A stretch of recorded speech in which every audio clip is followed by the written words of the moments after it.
wacunguye ubugingo bwanjye.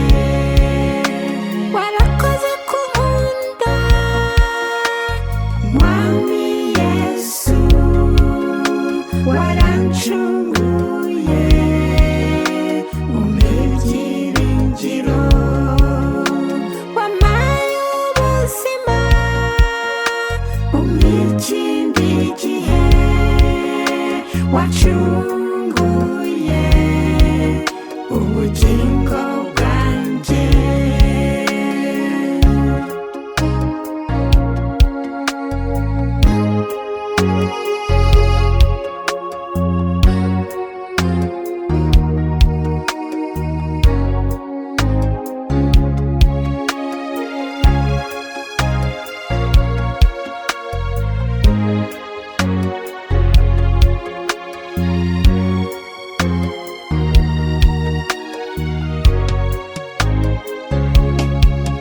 Tuzabona abacu bose basinziriye muri Yesu, ubagiye kugaruka vuba.